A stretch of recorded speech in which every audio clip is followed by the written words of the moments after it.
Hello again.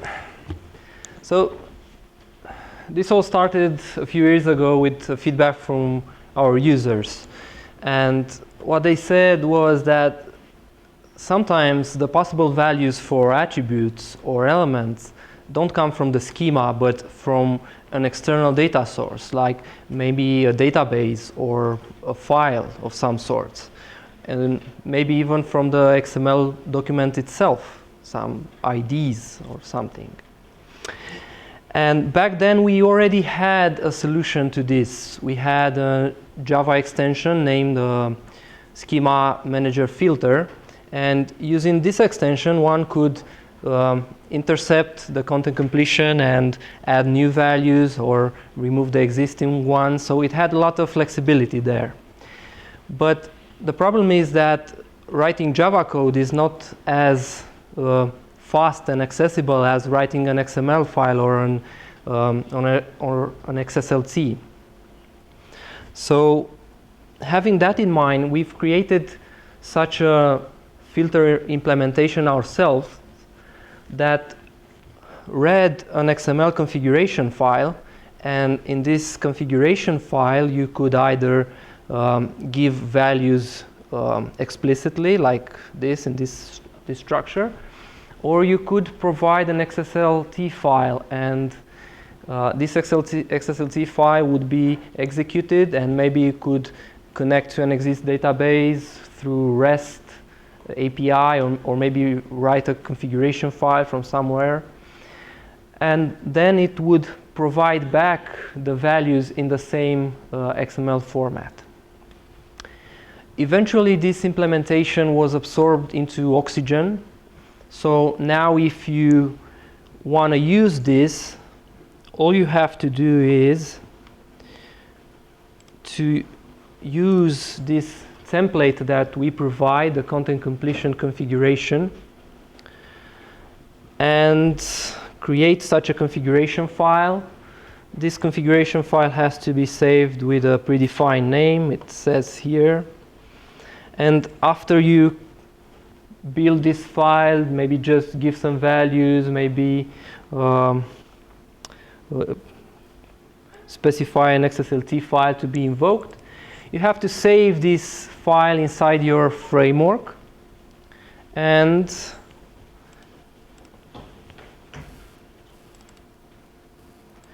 add the directory in which you saved in the class path of the framework.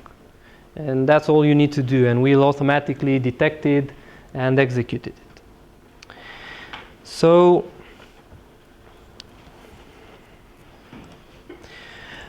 this implementation also had the XSLT file. We're talking about the XSLT file. Also had access to the source document for which the content completion was invoked. So it could extract data from there. But what it lacked was context. And what I mean by context is, for example, these elements, I want, when the name is color, to have the possible values here, red and blue, some colors. And when it's a shape, I want to get some shapes as the possible values. And to be able to do that from the XSLT, I'd have to know for which particular for which particular property content completion was invoked for. So that's what we lacked. And again, our user asked for it. So what we've changed. So this is a configuration file. It says that for the value attribute on a property name, you have to invoke this XSLT to get the possible values. And inside the XSLT, you have a parameter, you receive a parameter named context element expatExpression, which is basically an expatExpression that when executed, it will identify the element on which content completion was invoked. The context element. So let's see how this works in oXygen. So the same elements, and if I invoke content completion here, I see colors being offered as possible values. And if I invoked it here, I see some shapes. We can also take a look at the XSLT behind it.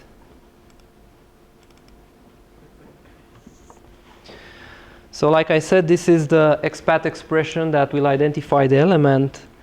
And there's another parameter here. It was from the beginning, the system ID of the XML document in which the content completion is invoked. And we choose to just give you the system ID so that you would load this document only when you need to access some data from it. So for performance reasons, we will not load it automatically. So what this style sheet does, it has to have a template with a predefined name, start, and it will load this document using the doc function. And further down, it will use Saxon extension functions to evaluate this expatExpression, this context expatExpression. So now I have the property element. I know that I'm being request the values for the value attribute on this property element. And I can take a look and see if the name is colored, then return some colors. If it's a shape, then return some shapes.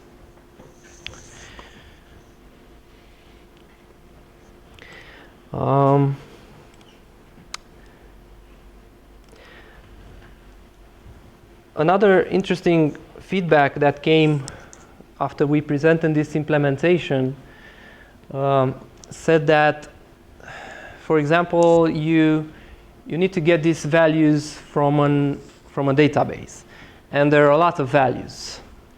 So it would be better to not get all the values and then the user chooses one, but instead just allow the user to give some sort of a search criteria, and then only afterwards connect to the server and get just those values that match that search criteria.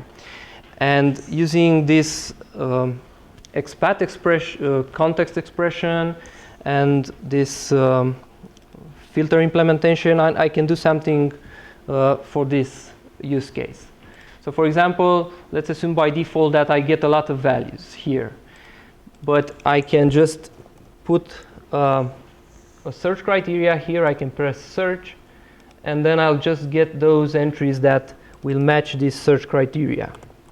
Okay, say something different, hit search, and then again I have some other possible values. And this use case was also, this solution was also possible using this content completion filter implementation and this context expatExpression.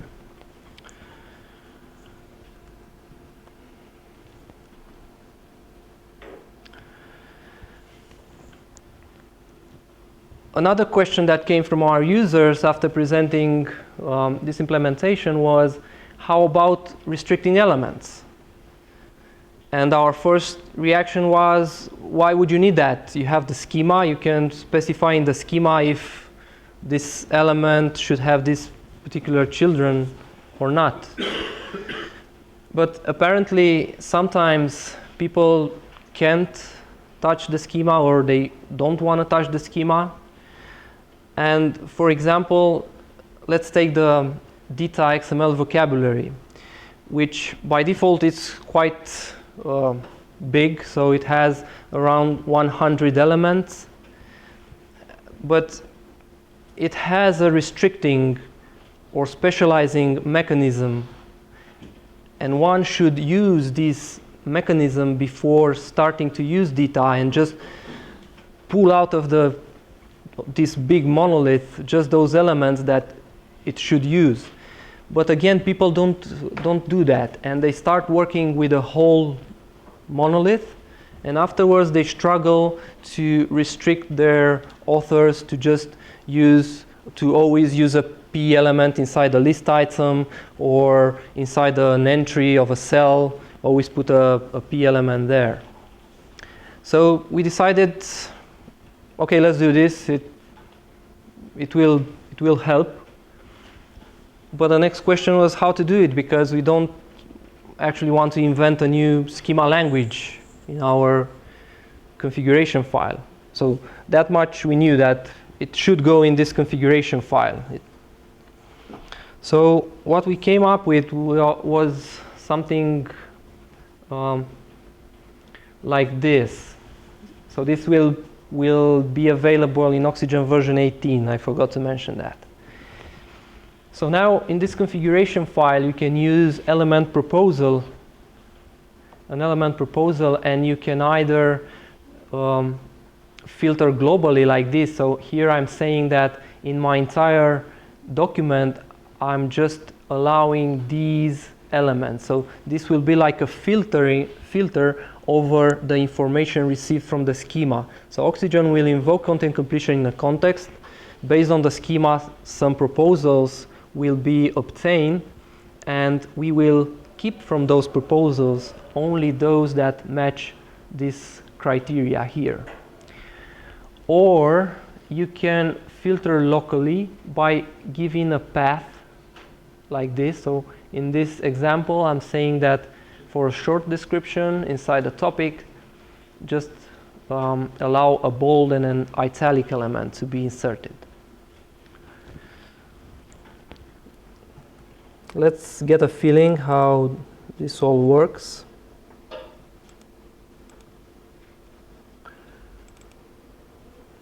So I forgot to mention, but this filter works both for the text page and for the author page, which is definitely a plus. Not this one. Right. I'll use the text page because it's more obvious what's happening.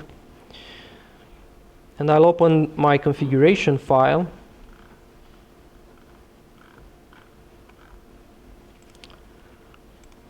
Right. So the first example, inside a short description element, I have a lot of possible elements, but I want from my users just a little emphasis. I want them to just use the bold or italic elements. So for that, I'll add this in my configuration file. I save. On refresh will automatically reload the configuration file. And now inside the short description, only bold and element are possible. Another example, inside the title element, I can also put a lot of semantics here. But in my case, I just want some content from my users. So I'll add this. That says that for a title, there are no possible elements. And now there are no possible elements. So just I'll concentrate on giving a good content here.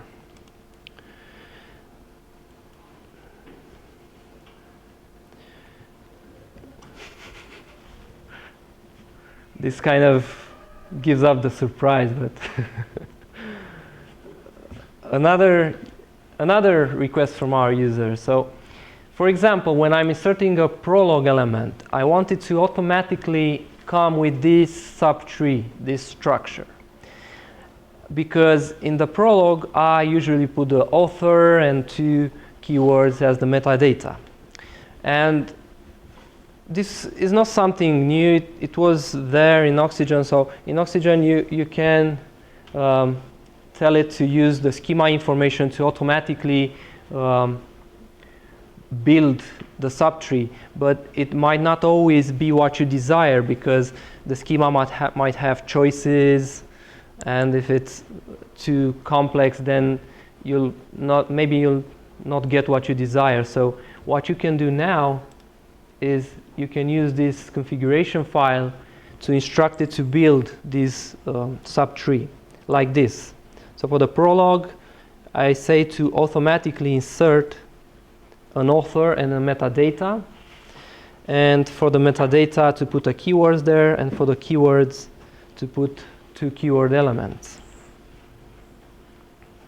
So how this goes,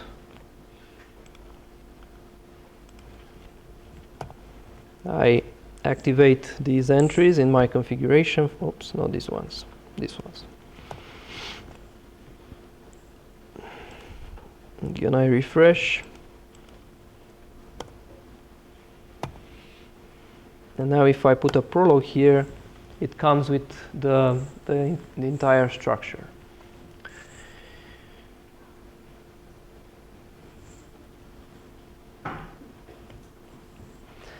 All that you've seen for elements also works for attributes. So you can specify, you can filter the possible elements on the possible attributes on elements, or you could tell it to automatically insert some attributes whenever an element is being inserted. Let's see that in action too. So this is for the note, and this is for the paragraph. And refresh. So note now only has 3 possible elements, or attributes, sorry. Should have shown it before too. And if you insert a new paragraph, it automatically comes with an ID, because my paragraphs always must have an ID to be able to make references, let's say, and I can give an ID.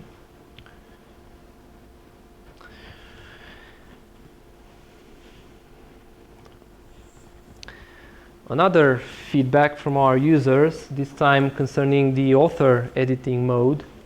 So apparently, while working in the author mode, people don't like to see these strange element names like section, sect1, or para. They would prefer to see paragraph or section. And these are the places where we present the element names, and as you can see, there are quite a few. There is this tag, a placeholder that is presented for empty elements, of course the content completion window, you have the breadcrumb on top, of course the outline again. So a lot of places in which you had to change the element names with some more human readable labels. Again, we had a Java extension that could do this, but why not doing it from this configuration file? Because it would be a lot more easier for our users. So now, oops, you can do something like this. In the same configuration file, in the element renderings element, you can provide a label for each element. And you can even give an HTML annotation if it's useful, if you find it useful. Let's take a look in oXygen how this works. So we switch to author mode. Let's present some tags. So right, you see here I have P element, and let's change that. Instead of a P element, let's render the paragraph label.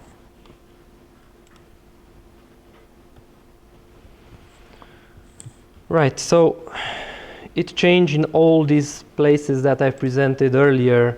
The placeholder, the tag, the breadcrumb, have the outline here too, with just one line in this configuration file.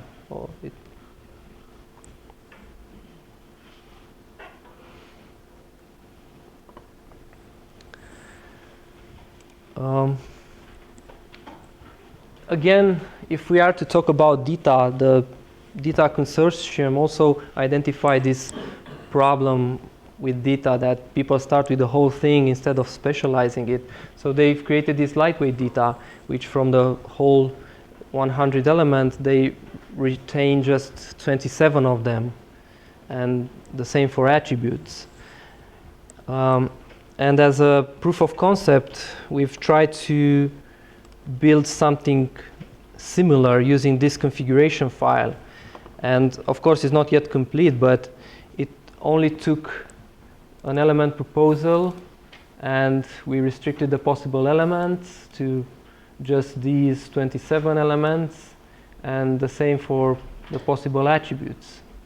And with just one element, we got something similar in simplicity as this lightweight data.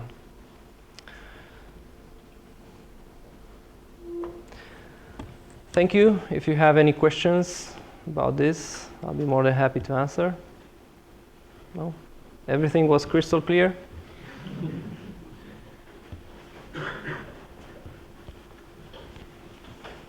So basically the advantage of using this configuration element is that you may decide, that now you start with a very simplified, with 10 elements, let's say.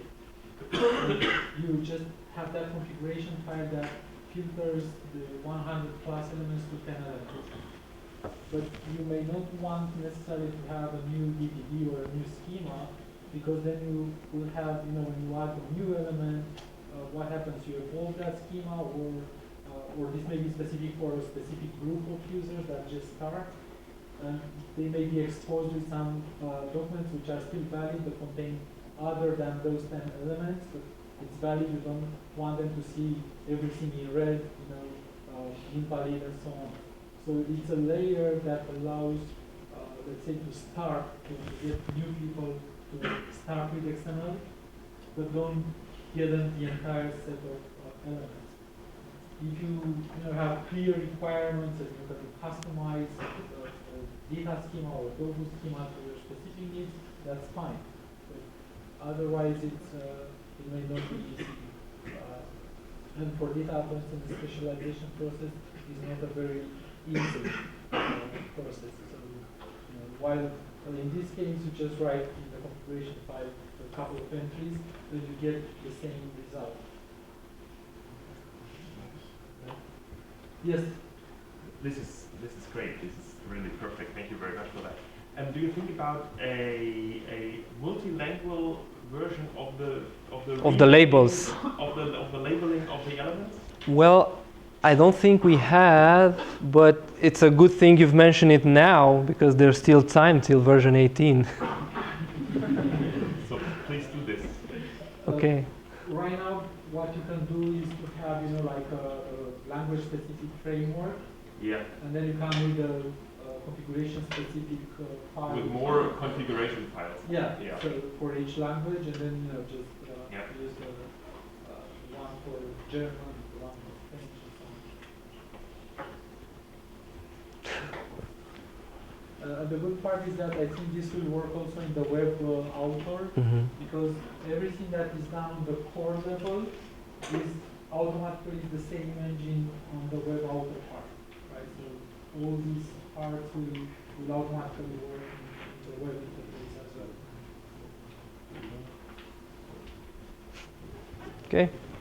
So if there are no more questions, please enjoy your coffee and lunch. It's the lunch break, and